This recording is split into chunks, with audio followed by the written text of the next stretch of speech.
Very good morning, students. Today we are going to start our topic, the strange case of Britain.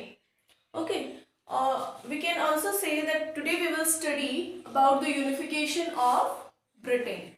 How the unification of Britain took place as a collective nation state or as a collective country. In this video, we will see this. Okay, so the unification of Britain was a long drawn process. ठीक है, एकदम से वहां पर revolution नहीं हुआ था जैसे जर्मनी में या फिर हम कहें कि मोर करेक्टली इटली में हुआ। वहां पर एक बड़ा लेंथी प्रोसेस रहा और ये एक सडन अपहेल या फिर अपराइजिंग या रिवोल्ट या रिवोल्यूशन का कॉन्सिक्वेंस नहीं था। क्या? Unification of Britain. अब आगे हम देखेंगे, पहले हमें इसका थोड़ा ज्योग्राफिकल स्ट्रक्चर समझना पड़ेगा कि यूनिफिकेशन से पहले जो जिसको हम ग्रेट ब्रिटेन बोल रहे हैं, ठीक है, वो एक्चुअली में किस किस एरियाज को कवर करता था। तो सबसे पहले हम देखते हैं कि यहाँ पे आपको इस वीडियो में 3-4 चीजें आपको समझनी होंगी पहले ठीक से। Great Britain, United Kingdom, Ireland and British Isles. Okay, पहले अगर आपको ठीक से ये चीजें समझ में आ गई then your 50% topic related issue will be solve. ठीक है, पहले ठीक से इन बातों को आप समझ लीजिए। नाउ फर्स्ट ऑफ ऑल देखो, ये समझो आप, this part is Scotland, this part is England, then just here the part is Wales. ठीक है, उसके बाद ये जो आइलैंड्स है तो ये वाला पार्ट कहलाएगा नदर्न आइलैंड्स और इसके जस्ट नीचे वाला पार्ट होगा रिपब्लिक ऑफ आइलैंड या फिर रिपब्लिक आइलैंड। इतनी बात समझ में आ गई। Again I am repeating so that there should be no any kind of confusion. This part is known as Scotland, this part is Wales and this part is England. Here this part is northern island and this part is Republic of Ireland or we can say Republic Ireland। इतनी बात समझ में आ गई। अब great Britain अगर बोला जाए, ग्रेट ब्रिटेन जो है वो किस पार्ट को बोला जा रहा है? Scotland plus England plus Wales, यानी कि ये वाला पार्ट, ये वाला पार्ट और ये वाला पार्ट, यानी Scotland, Wales or England collectively was known as Great Britain. Okay. Now, which part is known as UK? UK में अब कौन सा पार्ट इंक्लूड होगा? ये जो ग्रेट ब्रिटेन है, ग्रेट ब्रिटेन मतलब Scotland, England and Wales, this complete part plus Great Britain plus northern islands. अगर इन तीनों पार्ट्स के साथ हम इसको और ऐड ऑन कर देते हैं, that complete part will be known as United Kingdom. After that Ireland हम किसको बोलेंगे? The Northern island and Republic of Ireland. ठीक है, नदर आइलैंड और रिपब्लिक ऑफ आयरलैंड को कलेक्टिवली क्या बोल देंगे? Ireland. After that what was British Isles? British Isles किसको बोलेंगे? ब्रिटिश इस्लेस, जो भी आपको जितने ये सर्किल वगैरह दिख रहे हैं, कंप्लीट पार्ट क्या हो जाएगा? ब्रिटिश इस्लेस। मतलब कि ग्रेट ब्रिटेन मतलब 1 2 3 प्लस यूके, यूके मतलब great Britain plus northern Ireland and Republic of Ireland, यानी ये वाला पार्ट। ठीक है, इतना समझने के बाद थोड़ा सा मैं रिपीट कर देती हूँ लास्ट वाला। ये जो ब्रिटिश इस्लेस है, ये जो हमने यहाँ पर जो लिखा है ना, उस सब का टोटल सम है। ठीक है, 1 2 3, ठीक है, प्लस यहाँ पे मैं लिख देती हूँ 1 2 3 plus is equal to this. आगे बात समझ में? आफ्टर दैट यानी कि ग्रेट ब्रिटेन, और ग्रेट ब्रिटेन हमारा ये वाला पार्ट है, फिर है यूके, यूके मतलब ये वाला पार्ट तो था, ये और इंक्लूड कर लिया, प्लस रिपब्लिक ऑफ आयरलैंड यानी ये वाला पार्ट भी इंक्लूड कर लिया। Now this is known as British islands.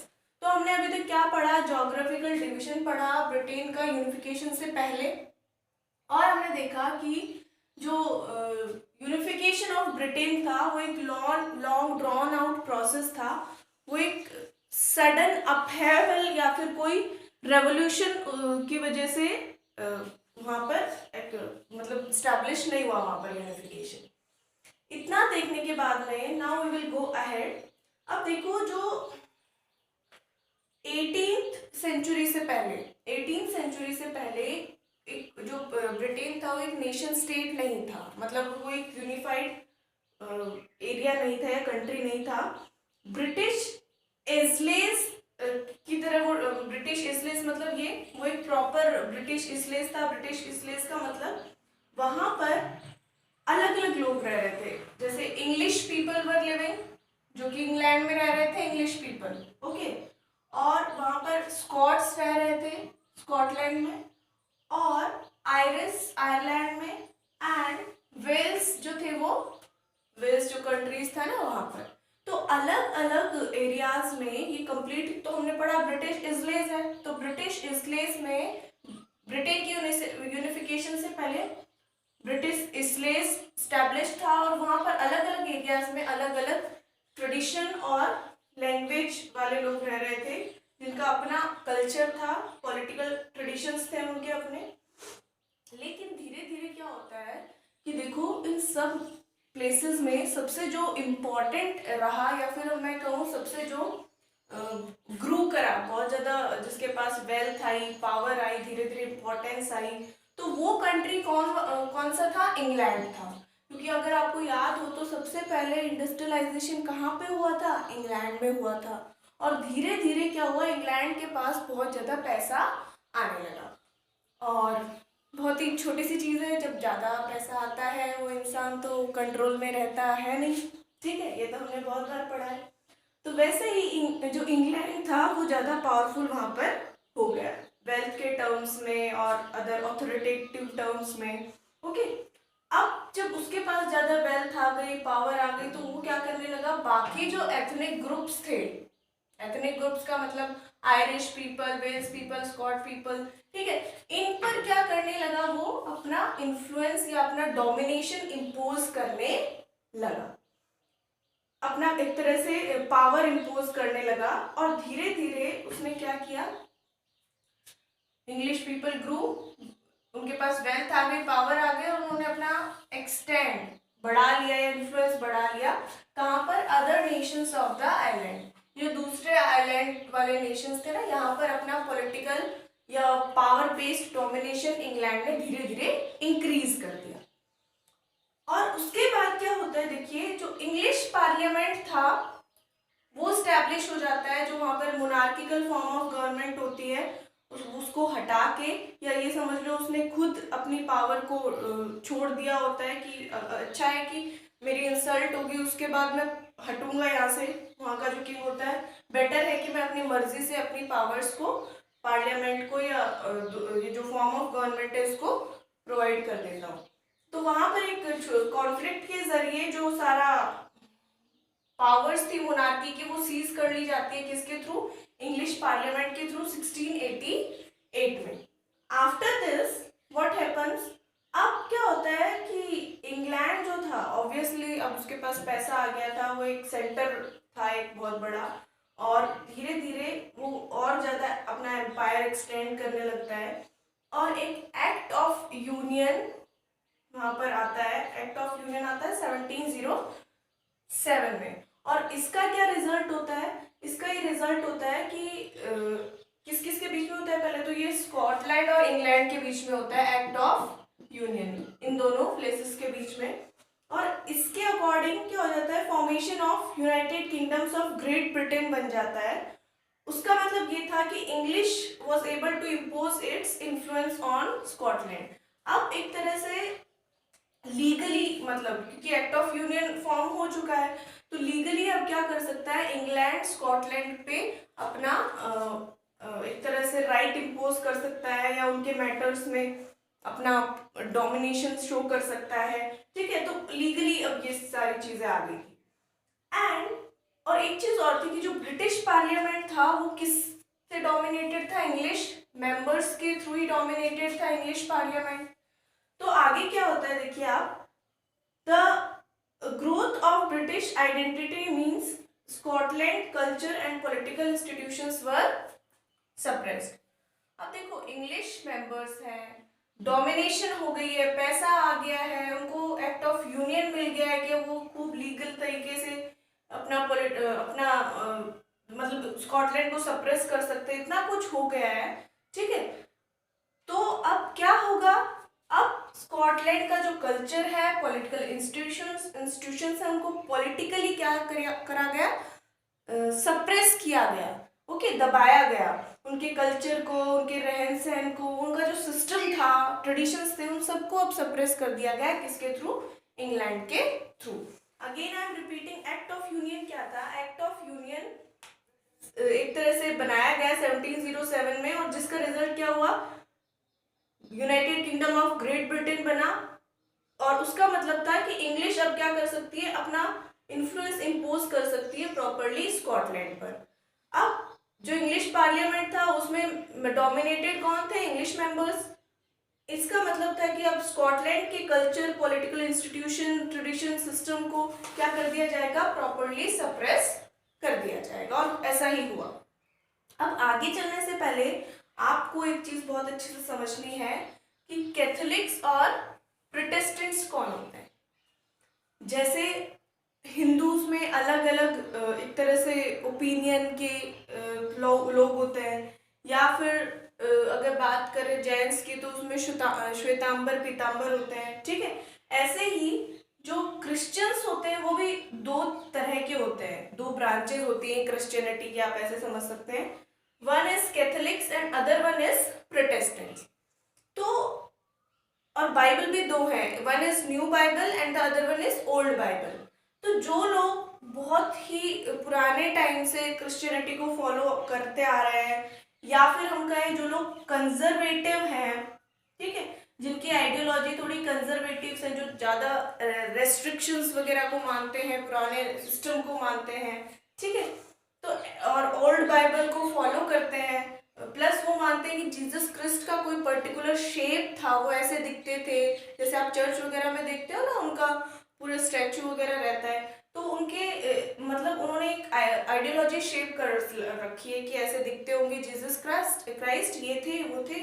तो ये सारे इनके मेंटेलिटी या फिर थॉट्स हैं। तो ये कौन थे? जो बहुत ही पुराने क्रिश्चियन थे और ओल्ड बाइबल को फॉलो करते थे, प्लस कंजर्वेटिव थे, प्लस जीसस क्राइस्ट का ऐसा शेप होता है मानते थे। इनके बाद जो नए इमर्ज हुए, those Christians were known as Protestants, और ये थोड़े प्रैक्टिकल थे ज़्यादा, ये मानते थे, ये न्यू बाइबल को फॉलो करते हैं, ये चेंजेस में बिलीव करते हैं, थोड़े मॉडर्न है, मतलब कंजर्वेटिव्स नहीं है, और ये मानते थे कि जीसस क्राइस्ट का कोई शेप नहीं है। जैसे अगर हमारे यहाँ हिंदूज में बात की जाए तो आर्य समाज में ये मानते हैं कि भगवान मूर्ति वगैरह पूजा में बिल्कुल बिलीव नहीं करते, कि भगवान का कोई शेप है ही नहीं, है ना। वैसे ये मानते थे कि जीसस क्राइस्ट का कोई शेप है ही नहीं। तो इनके थोड़े मॉडर्न थॉट्स हैं, दोनों क्रिश्चियंस ही, ठीक है। इसके बारे में आप जो एज ऑफ इंडस्ट्रियलाइजेशन है प्रोटेस्टेंट्स के बारे में, उसमें आप थोड़ा और डिटेल में पढ़ेंगे कि मार्टिन लूथर थे, वो एक रिफॉर्मर थे, रिफॉर्मर की तरह उन्होंने काम किया, और उन्होंने जो प्रोटेस्टेंट्स हैं इनको एक तरह से लेकर आए, प्रोटेस्टेंट्स का फॉर्मेशन हुआ उनकी तरह से, ठीक है। तो इनका इमरजेंस वहाँ पर आप डिटेल में ज़्यादा पढ़ोगे, तो आप आई होप आपको ठीक से समझ में आ गया होगा कैथोलिक्स कौन थे और प्रोटेस्टेंट्स कौन थे। तो इंग्लैंड में मेजोरिटी किसकी थी? प्रोटेस्टेंट्स की थी, ठीक है। और यही लोग क्या थे? वेल्दी थे, पावरफुल थे, ओके। तो ये दोनों चीज़ें आपको समझ में आ गई, और आपने ये भी देख लिया कि जो स्कॉटलैंड का कल्चर है, पॉलिटिकल इंस्टीट्यूशंस हैं, उनको सप्रेस किया जा रहा है। यहाँ तक कि जो कैथोलिक क्लैंस थे, जो कि स्कॉटिश हाईलैंड्स की तरफ रह रहे थे, उन्होंने जब भी इंडिपेंडेंस चाही, तो जब भी उन्होंने कोशिश की, आवाज़ उठाई, तो उनको हमेशा रिप्रेस कर दिया गया, उनको ब्रूटल रिप्रेशन से फेस करना पड़ा, बुरा एकदम उनसे बुरी तरह से व्यवहार किया गया इन चीज़ों के बारे में। और जो स्कॉटिश हाईलैंडर्स थे, उनको ना ही उनकी लैंग्वेज जो थी गैलिक लैंग्वेज बोलने की परमिशन थी, ना ही वो अपनी नेशनल ड्रेस वेयर कर सकते थे, और बहुत सारे लोगों को तो अपने होमलैंड, अपने स्कॉटिश हाईलैंडर से ड्राइव आउट कर दिया गया, उस जगह से निकाल दिया गया, दूसरी जगह भेज दी गया फोर्सफुली। तो ये सारा मतलब स्कॉटलैंड के साथ एक तरह से बुरा किया किसने? इंग्लैंड ने। ठीक है, अब जो आयरलैंड था उसको भी ऐसी ही कंडीशन से मतलब गो थ्रू होना पड़ा, क्योंकि ये पार्ट अब कैप्चर कर लिया था स्कॉटलैंड का, United kingdoms, great Britain plus northern Ireland. तो अब ये देखेंगे कि ये पार्ट अब कैसे कैप्चर किया गया। तो ग्रेट ब्रिटेन बन चुका है, स्कॉटलैंड, इंग्लैंड प्लस वेल्स। अब हम देखेंगे आयरलैंड को कैसे इस तरह का सिमिलर सिचुएशन फेस करना पड़ा। तो आयरलैंड जो था वो एक डिवाइडेड कंट्री था, किसमें? कैथोलिक्स में और प्रोटेस्टेंट्स था। और ब्रिटिशर्स ने बहुत ही अच्छी पॉलिसी स्टार्ट की, उन्होंने क्या कर दिया? डिवाइड एंड रूल पॉलिसी जो इंडिया में यूज किया था वही उन्होंने वहां पर यूज किया आयरलैंड में। करते क्या है ब्रिटिशर्स? तो वो आप देखेंगे ब्रिटिशर्स हेल्प द प्रोटेस्टेंट्स, क्योंकि वो भी मैक्सिमम लोग कौन थे? प्रोटेस्टेंट्स थे। तो उन्होंने क्या किया? प्रोटेस्टेंट्स को हेल्प किया क्या करने में? डोमिनेट करने में ओवर द कैथोलिक्स। तो ब्रिटिशर्स ने कैथोलिक्स को, जो जो एरिया था ये आयरलैंड का, यहाँ पर कैथोलिक्स थे काफी, तो इनके ऊपर डोमिनेट करने में प्रोटेस्टेंट्स को बहुत हेल्प किया किसने? इंग्लैंड ने या फिर इंग्लिश ने। अब रिवॉल्ट होता है, जो कैथोलिक्स थे वो रिवॉल्ट करते हैं और ब्रिटिशर्स ने उनका जो रिवॉल्ट था उसको सप्रेस कर दिया। देखो आयरलैंड में क्या हुआ? प्रोटेस्टेंट्स और कैथोलिक्स थे, इंग्लिश जो थे इंग्लैंड के लोग थे मैक्सिमम प्रोटेस्टेंट्स थे, तो इन्होंने वहां पर जाकर प्रोटेस्टेंट्स को हेल्प किया कि तुम क्या करो, उनको भड़का दिया किसके अगेंस्ट में? कैथोलिक्स के अगेंस्ट में। रिवॉल्ट होता है और ब्रिटिशर्स और प्रोटेस्टेंट्स एक तरफ है और कैथोलिक्स एक तरफ है, जो कि कैथोलिक्स रिवॉल्ट तो करते हैं, किसके कौन लीडर होते हैं? वॉल्फ टोन लीडर होते हैं, ठीक है, और कुछ यूनाइटेड आयरिशमैन होते हैं, लेकिन वो रिवॉल्ट जो है हार जाते हैं या रिवॉल्ट फेल हो जाते हैं। ओके, अब 1801 में ये फेल होते हैं, उसके बाद में ब्रिटिशर्स अब क्या कर लेते हैं? ये वाला पार्ट भी कैप्चर कर लेते हैं। अब कैप्चर करना तो हो गया, कैप्चर तो कर लिया गया, लेकिन ये इजी नहीं था कि कलेक्टिव आइडेंटिटी मतलब लोगों में स्टैब्लिश नहीं हो पा रही थी, क्योंकि लोग क्या थे? अलग अलग थे, उनके सेंटिमेंट्स अभी भी वो अपने आप को समझ रहे थे कि we are not a part of this captured Britain या फिर कैप्चर्ड इंग्लैंड, वो ये चीजें अभी सोच रहे थे। तो इंग्लैंड ने क्या किया? इस चीज को और ज्यादा एक तरह से कलेक्टिव आइडेंटिटी स्टैब्लिश करने के लिए, ये लोगों के इस तरह के सेंटिमेंट्स को या फीलिंग्स को और ज़्यादा सप्रेस करने के लिए उन्होंने क्या किया है? उन्होंने अपना इंग्लिश लैंग्वेज का या ब्रिटेन का प्रचार प्रसार करना शुरू किया और अपने कल्चर को प्रोपोगेट प्रचार करना शुरू किया। और उन्होंने अपने कल्चर के को स्प्रेड या प्रचार करने, एडवर्टाइज करने के साथ साथ उन्होंने ब्रिटिश फ्लैग डिजाइन किया, जो था यूनियन जैक। ये जो ब्रिटिश फ्लैग है ये पूरे यूनिफाइड, जो नया ब्रिटेन आया है ना, उसके लिए है। तो यूनियन जैक उन्होंने अपना नया फ्लैग डिजाइन करते हैं। यहाँ तक कि वो नया नेशनल एंथम बनाते हैं, that was God save our noble king, इसी को डिक्लेयर कर देते हैं यूनिफाइड ब्रिटेन का नेशनल एंथम। एंड जो इंग्लिश लैंग्वेज है उसको बहुत ही ज़्यादा एक्टिव तरीके से प्रमोट किया जाता है सारे एरियाज में। And older nations survived only as a subordinate partners in this nation। और जो नए नेशंस आए थे जिसको ब्रिटेन ने कैप्चर किया था, ये बस एक तरह से सबॉर्डिनेट पार्टनर्स थे, कोई इनकी मतलब इनकी पूछ नहीं थी, एक तरह से कोई इनको ज़्यादा इम्पोर्टेंस नहीं मिल रही थी। तो अब हम बात करेंगे, आप इसका आंसर लिखोगे कैसे अगर एग्जाम में आता है। फिर हम बात करेंगे 3 मार्क्स के अकॉर्डिंग कोई क्वेश्चन है तो then again we will talk about the questions of 1 mark. सबसे पहले अगर आपसे क्वेश्चन में सीधा पूछा जाता है explain the case of unification of Britain, तो सबसे पहले आप क्या करोगे? इस तरह का डायग्राम शो कर सकते हो। ओके, अगर आप ऐसे बनाओगे तो एग्जामिनर को लगेगा बिल्कुल कि आपको प्रॉपर्ली आता है आंसर और आपने फालतू की इसमें चीजें कोई नहीं इंक्लूड की हैं। तो सबसे पहले आप ये पॉइंट बनाओगे कि एकदम से नहीं हुआ था, वो एक लॉन्ग प्रोसेस था यूनिफिकेशन ऑफ ब्रिटेन। और यूनिफिकेशन से पहले ब्रिटिश इसलेस में पूरा जो ये पार्ट था ब्रिटेन ये डिवाइडेड था। ब्रिटिश इसलेस में क्या क्या इंक्लूडेड है ये सारा आप बता दोगे उसके हेल्प से। आफ्टर दैट वहाँ पर अलग अलग एथनिक ग्रुप्स थे, again English, Wales, Scots, Irish. And धीरे धीरे क्या होता है, इंग्लैंड के पास पावर्स आती है, वेल्थ आती है और वो डोमिनेट करने लगता है अदर आइलैंड नेशंस पर, यानी इन सब प्लेसेस पर। इंग्लिश पार्लियामेंट सीज कर लेता है मोनार्की की पावर 1688 में। और अब सारा चार्ज किसके पास आ गया, इंग्लिश मेंबर्स के पास, जो कि पार्लियामेंट में डोमिनेट कर रहे होते हैं। एक्ट ऑफ यूनियन साइन हो जाता है 1707 में, जिसकी वजह से जो इंग्लैंड है वो आराम से अब लीगल तरीके से स्कॉटलैंड पे अपना इन्फ्लुएंस शो कर सकता है, यानी वहाँ के कल्चर और पॉलिटिकल सिस्टम को पूरी तरह सप्रेस कर दिया जाता है। और जब भी कोई कैथोलिक वहाँ पर क्या करता था, इंडिपेंडेंस की बात करता था या कोशिश करता था, उसको बहुत बुरे तरीके से उसको परेशान किया जाता था या एक तरह से पनिश किया जाता था। अब फाइनली क्या हो जाता है, वहाँ स्कॉटिश कल्चर को खत्म किया जाता है, गैलिक लैंग्वेज पे स्टॉप लगाया जाता है कि नहीं बोलोगे आप लोग। वो जो स्कॉटिश पर्सन्स थे वो अपनी नेशनल ड्रेस तक वेयर नहीं कर सकते थे और बहुत सारे स्कॉटिश पर्सन्स को वहाँ से निकाल दिया गया।